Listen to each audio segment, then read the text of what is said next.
इय्याका नअबुदु व इय्याका नस्तईन। अल्लाह तेरी इबादत करते हैं और अल्लाह सिर्फ तेरे से मैं मदद मांगता हूं। और हम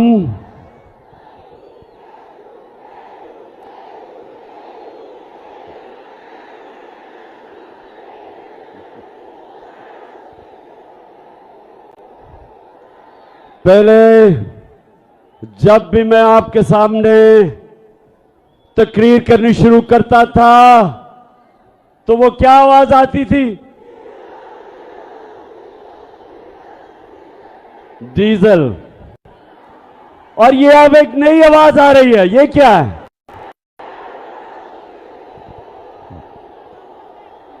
और मुझे आहिस्ता आहिस्ता पता चला कि मेलू का मतलब भालू है। अच्छा अमरदान, आपको पता है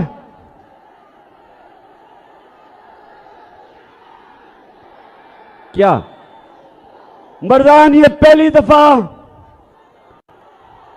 मैं मर्दान से इलेक्शन लड़ रहा हूं। आपने आज सब मुझे बताना है कि आप अपने कप्तान को हारने नहीं देंगे। अच्छा, मैंने सुना है कि मौलाना कासिम जो मेरे मुखालिफ हैं, मैंने सुना वो एक अच्छा इंसान है। मैंने उसके ऊपर अच्छी बातें सुनी है कि दीनी आदमी है। तो मौलाना कासिम, मैं तो हर दीनी आदमी, हर अच्छे इंसान की मैं इज्जत करता हूं,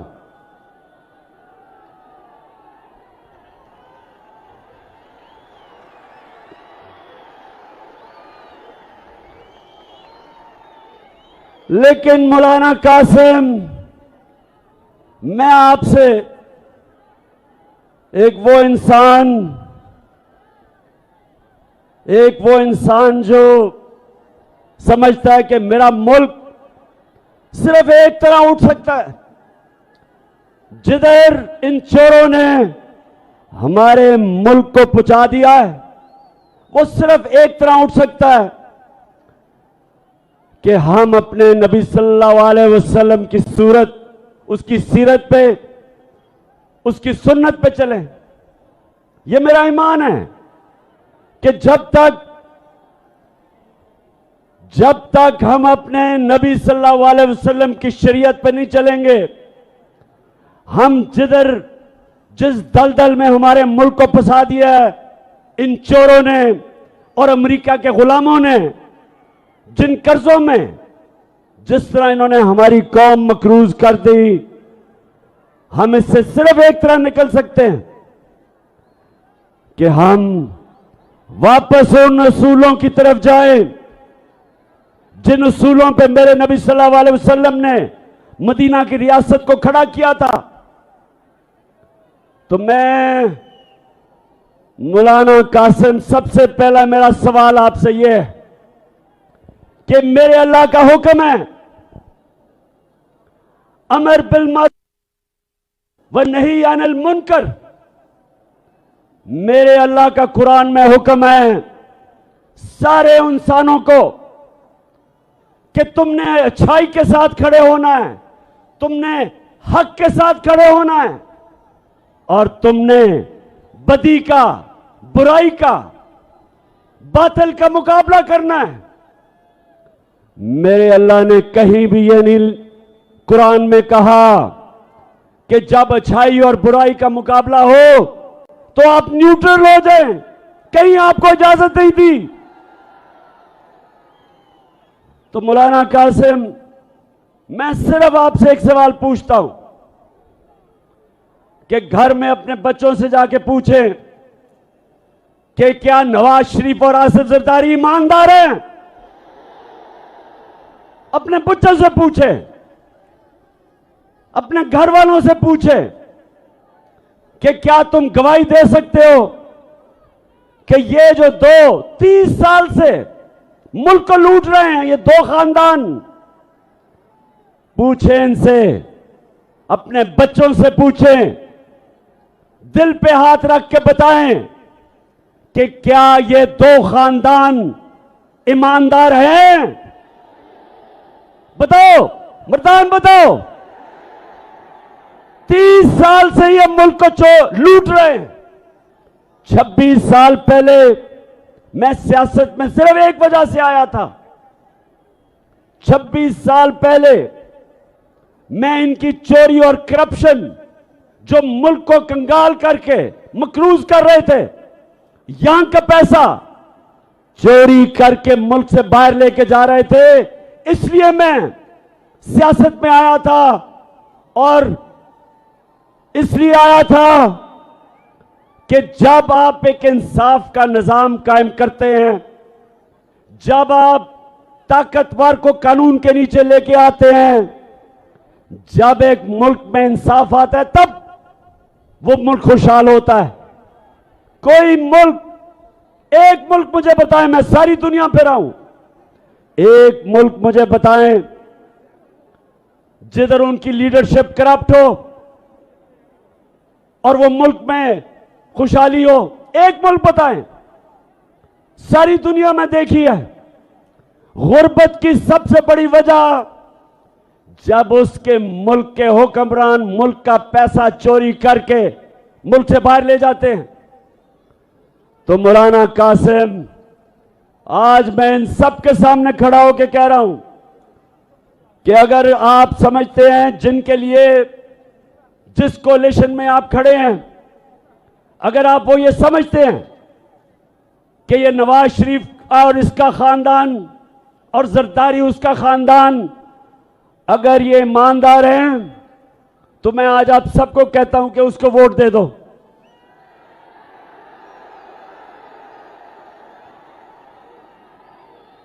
लेकिन मौलाना कासिम साहब, इनके ऊपर तो चोरी पे किताबें लिखी हुई हैं। इनके ऊपर तो बीबीसी ने 2 फिल्में बनाई हुई हैं इन दोनों की चोरी पे। इनके ऊपर किताबें हैं इनकी चोरी की। मौलाना कासिम, मुझे जवाब दो, मेरे ऊपर हर रोज नई FIR कटती है, हर रोज मैं अदालत में जाता हूं, हर रोज मैं जमानत लेता हूं। मौलाना कासिम, मुझे बताएं, मैं क्यों लंदन नहीं भाग जाता? मैं क्यों नहीं मुल्क छोड़ के जाता? मैं अदालत में भी इनका मुकाबला करता हूं, इन चोरों का, और मैं जमीन पे जाके अपनी कौम को जगाता हूं, अपनी कौम को बताता हूं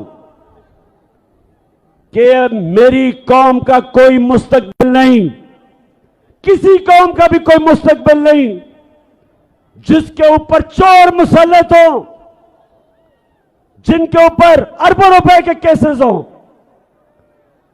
तो मुझे मौलाना कासिम, आप सुना, अच्छे आदमी हैं, मुझे बताएं, आपका ज़मीर इजाजत देते हैं आपको इन चोरों के साथ खड़े होना?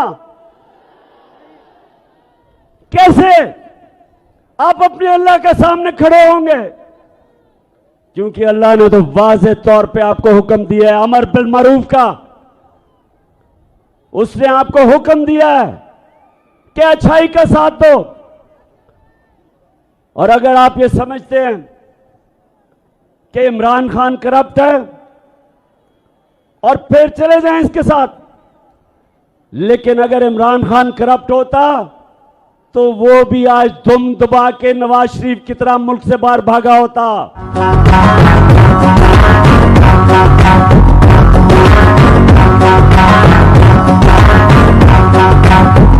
खड़ा है कोई मदान, ठीक करेगा सब जब काम, नया बनेगा पाकिस्तान, नया बनेगा पाकिस्तान, नया बनेगा पाकिस्तान। मर्दान,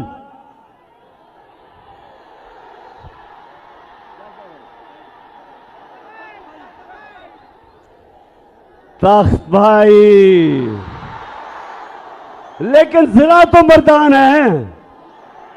तख्त भाई सुनो, अच्छा तख्त भाई, फिर से हाथ उठा के बताओ, आपने मुझे हारने नहीं देना।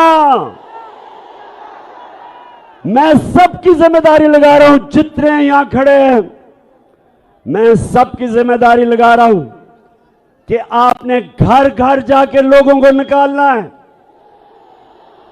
ये जो चोर हैं इनके साथ मिला हुआ है इलेक्शन कमिश्नर, एक बदयानतदार आदमी, इनके साथ मिलके इसने कम से कम 10 से 15 हजार जाली वोट डलवाई हुई है और हमने 10 से 15 हजार जाली वोट के बावजूद इनको शिकस्त देनी है। मर्दान, जब मैं तख्त भाई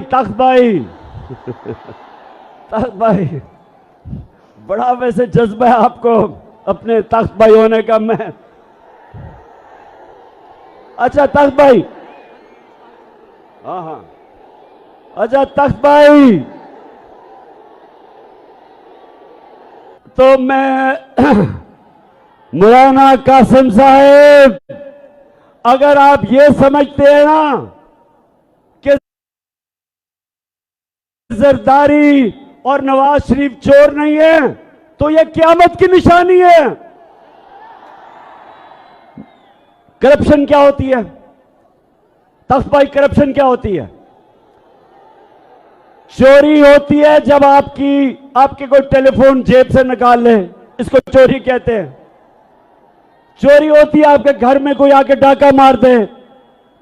लेकिन करप्शन होती है जब कौम का पैसा चोरी किया जाता है, जब आपका पैसा चोरी किया जाता है, जो आपके स्कूलों पे लगे, अस्पतालों पे लगे, सड़कों पे लगे, आपके आटा को सस्ता करने पे लगे। जिस तरह हमने पेट्रोल और डीजल को कम किया, सब्सिडाइज किया, इस पे पैसा, तो जब कौम का पैसा चोरी होता है और दूसरा वो मुल्क से जब बाहर लेके जाते हैं डॉलर लेके, तो डॉलर कम होते हैं। जब डॉलर कम होते हैं रुपए की कीमत गिरती है। जब रुपया गिरता है महंगाई आती है। बाहर से जो भी चीजें इंपोर्ट करते हैं सब महंगी हो जाती है जब रुपया गिरता है।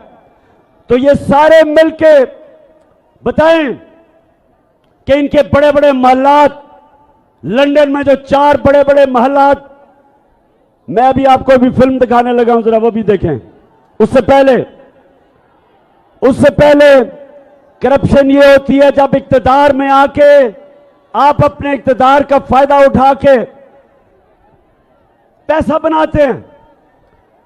मैं जितनी देर इक्तदार में रहा, तख्त भाई सुन लो, 3.5 साल जब नवाज शरीफ भी उतना देर रहा, उसने 17 फैक्ट्रियां बनाई। जब वो इक्तदार में था 90 से 93 तक 17 फैक्ट्रियां बनाई उसने। और मेरा रिकॉर्ड देखो कि 3.5 साल में मैंने अपने दादा की भी जमीन बेची, अपने बाप की भी जमीन बेची। एक बताएं कि इमरान ने फायदा उठाया हुआ इक्तदार का? एक बताएं। हर चीज ये सारों से पूछते फिर रहे हैं कि कोई बताए इमरान खान ने कोई चोरी की हो। मैं इन सबको बताता हूं, चैलेंज करता हूं तुम्हें कि कभी किसी प्राइम मिनिस्टर ने ऑफिस में आके इतना मुल्क का कम पैसा खर्च नहीं किया, इतना पैसा बचाया नहीं। मेरा चैलेंज है इन चोरों के मुकाबले में। तो मर्दान, तख्त भाई, जिला मर्दान, अच्छा तख्त भाई सुनो, अच्छा अब मैं 2 और बड़े पहले मैं आपको ये दिखाने लगा हूं। ये जरा भी सारे बैठ जाएं क्योंकि मैं इनको एक फिल्म दिखाने लगा हूं। मैं ये चाहता हूं, बैठ जाओ तख्त भाई, मैं ये चाहता हूं कि ये जब आप फिल्म देखेंगे तो मौलाना कासिम को जरूर आपने ये बताना है इस फिल्म का। अब ये देखें, बैठ जाओ ताकि वो देख लें पीछे। अच्छा मर्दान सुना जरा, ये फिल्म क्या है? मुझे पता चला, उधर भी नीचे बैठ जाओ, उन्होंने देखना वो फिल्म। शाबाश, नजर आ रही है सबको? अच्छा अब पहले मैं बैकग्राउंड बता दूं कि मुझे पता चला कि लंदन के सबसे महंगे इलाके के अंदर 4 अरबों रुपए के महलात ये नवाज शरीफ ने खरीदे अपनी बेटी के नाम पे। ये आज से कोई 10-11 साल पहले की बात है। तो जब मैंने ये कहा तो नवाज शरीफ की बेटी मरियम टीवी पे आई, तो सुने उसने क्या कहा, ये देखिए जरा आप। मुझे लगा कि आप लोगों को बेवकूफ नहीं बना सकते। मेरी सेंट्रल लंदन में प्रॉपर्टीज तो दूर की बात है, मेरी पाकिस्तान में भी कोई प्रॉपर्टी नहीं है। मैं अपने वालिद के पास है और मुझे समझ नहीं आई कि मेरी और मेरी वालदा की और बहन भाइयों की प्रॉपर्टीज ये कहाँ से निकाल के ले आए हैं। मेरे नाम पाकिस्तान में कोई प्रॉपर्टी नहीं है, ये तो इडियम की बात है। सुन लिया, कहती कि मेरी लंदन तो छोड़ो, पाकिस्तान में भी मेरी बेचारी की कोई प्रॉपर्टी नहीं है, मैं तो एक गरीब लड़की हूं। अच्छा, अब मरियम को नहीं पता था कि वो सच का खुदा है, अल्लाह हक है, उसका वादा है कि आज नहीं तो कल सच सबके सामने आ जाएगा। अब उसको नहीं पता था कि 4 साल के बाद एक इंटरनेशनल इंकशाफ होता है, पैनामा पेपर्स, और उसके अंदर ये आ जाता है। उधर उनको पुलिस नीचे क्या तासु कहना, हाँ अच्छा। तो अब मरियम को नहीं पता होता कि वो तो इंटरनेशनल एक इंकशाफ हो जाता है, और उसमें क्या होता है, उसमें पता चलता है कि वो जो 4 महंगे महल थे वो मरियम के नाम पे थे। अब जरा ये आपने मौलाना कासिम को जरूर दिखाना है। अब जरा जाए उसका भाई क्या कहता है। अल्हम्दुलिल्लाह पे इस बात को तस्लीम करता हूँ कि अल्हम्दुलिल्लाह पाक यून के ऊपर जो अपार्टमेंट्स हैं वो अल्हम्दुलिल्लाह हमारे हैं। मैं इस बात को तस्लीम करता हूँ कि उनको ऑफशोर कंपनीज नेस्को लिमिटेड और नीलसन लिमिटेड जो है उनको रन करती हैं, और मैं आपको ये भी अर्ज करता हूँ उनको होल्ड करनी है इस वक्त मरीम नवाज शरीफ मेरी हमशीरा जो है। ठीक है जी, समझ गए? खुद तस्लीम करता है कि ये जो 4 बड़े महंगे अरबों रुपए के जो महल्लात हैं वो हमारे भी हैं, और मेरी बहन मरियम नवाज शरीफ उसकी मालिका है। सुन लिया? पहले कहती कि मेरे पास तो लंदन छोड़ो पाकिस्तान में भी कुछ नहीं है। जब इंकशाफ हुआ कि लंदन के सबसे महंगे इलाके में अरबों रुपए के 4 महलात इनके, ये क्यों इसने झूठ बोला? तख्त भाई क्यों झूठ बोला? क्योंकि चोरी का पैसा था। इसके बाप ने पैसा चोरी करके बाहर लेके गया था। अच्छा, अब जब पकड़ी गई, अब मरियम, मैंने कभी किसी को, अब जरा ये अगली मैं वीडियो दिखाने लगा हूं, जरा गौर से देखना। मैंने अपनी जिंदगी में, तख्त भाई, मैंने कभी अपनी जिंदगी में इतने सीधे मुंह से झूठ किसी को नहीं बोलते देखा जितना मरियम बोलती है। अब ये देखें जरा, ये क्या कह रही है। हसन हुसैन के पास आज जो भी है वो एक अरबपति दादा के होते हैं। उस अरबपति दादा के पोते हैं जो 1960s और 70s में पाकिस्तान का अमीर तरीन इंसान था।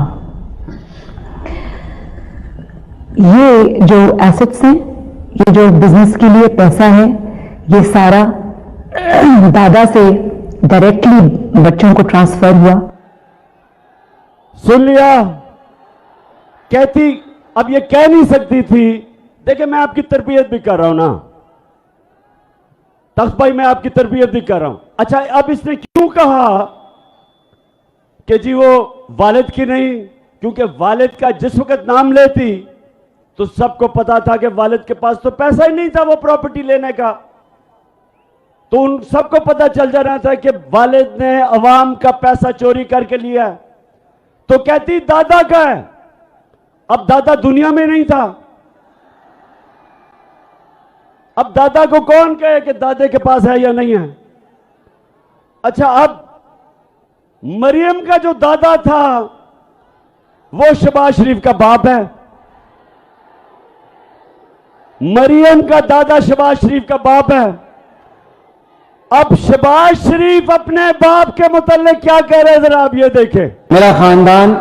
मेरे खानदान को 22 खानदानों में शुमार नहीं होता था।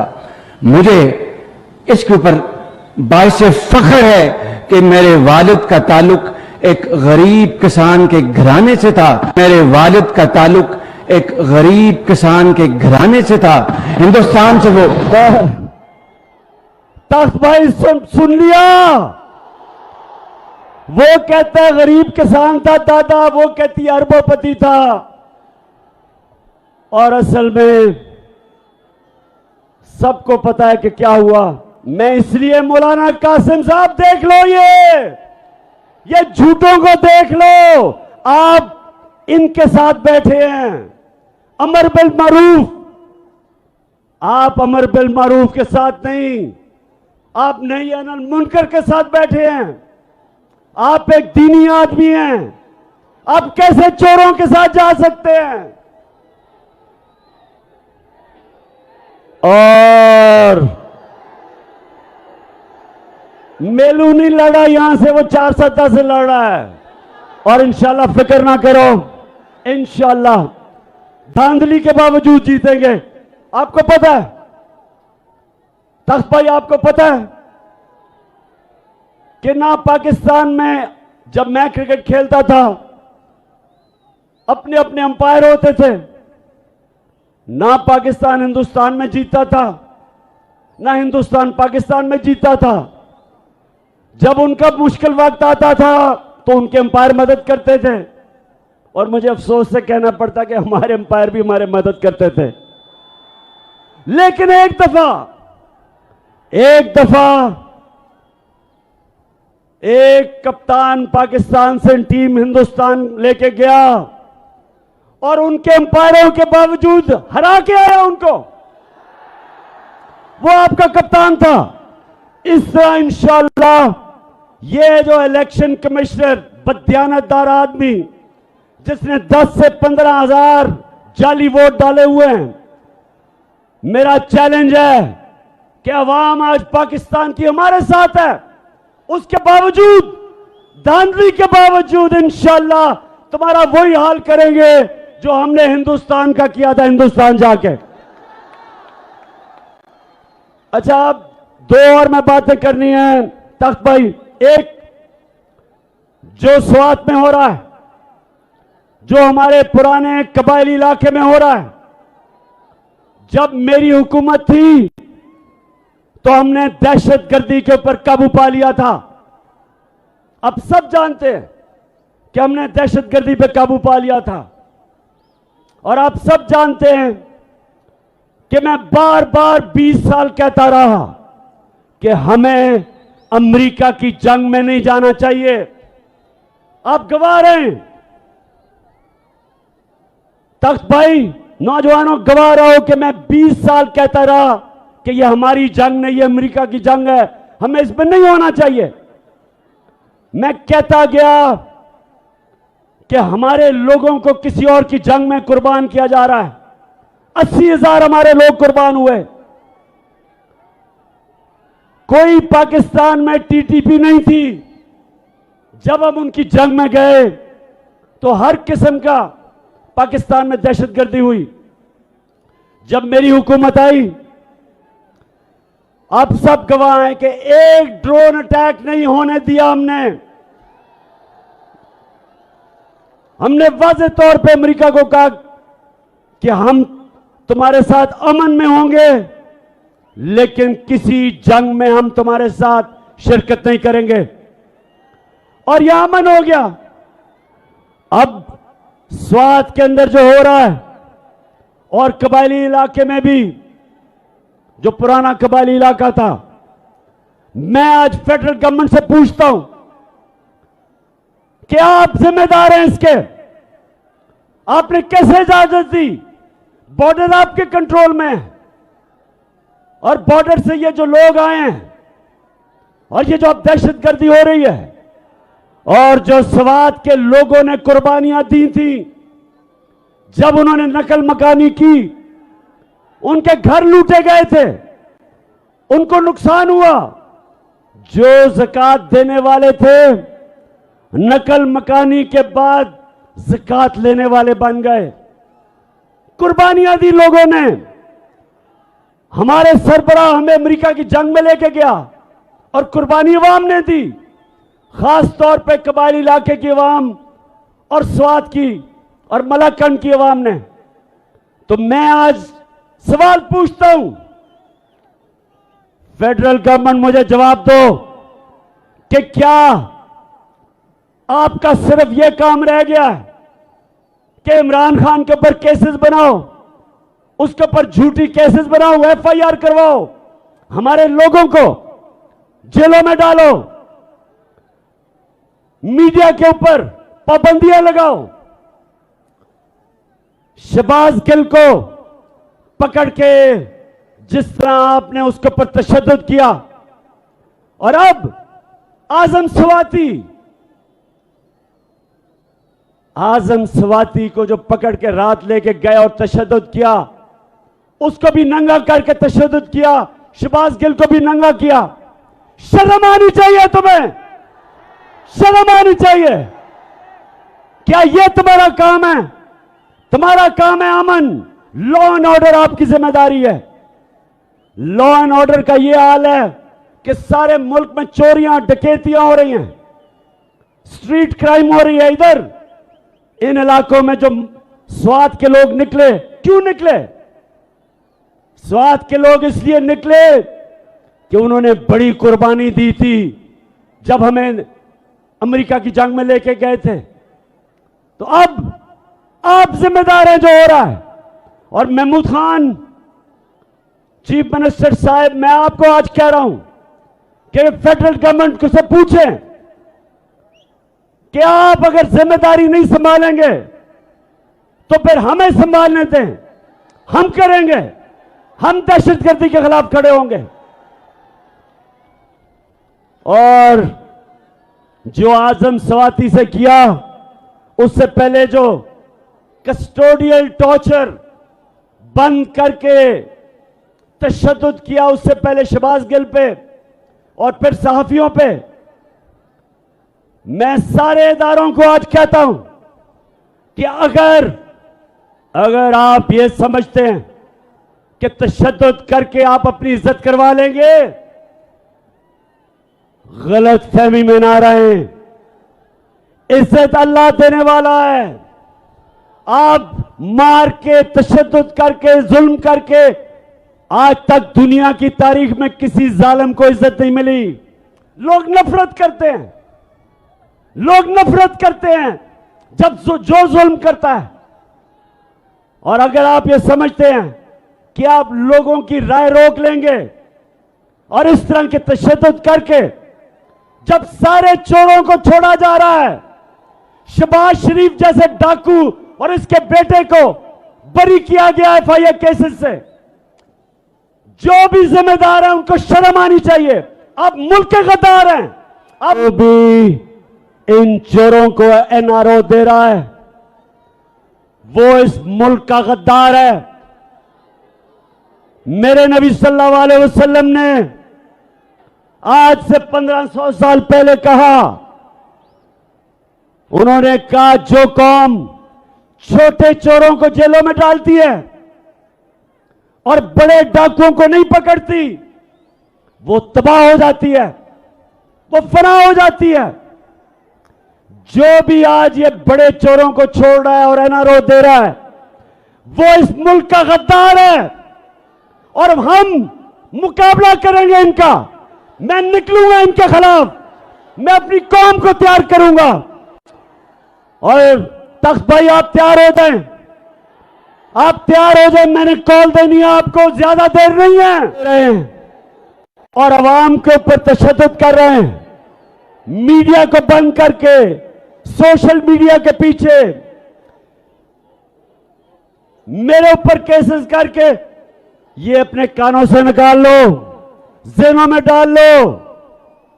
सब जो समझते हैं कि अगर इमरान खान को जेल में डाल के या उसके ऊपर केसेस करके वो पीछे हट जाएगा, मैं और जोर से आपका मुकाबला करूंगा।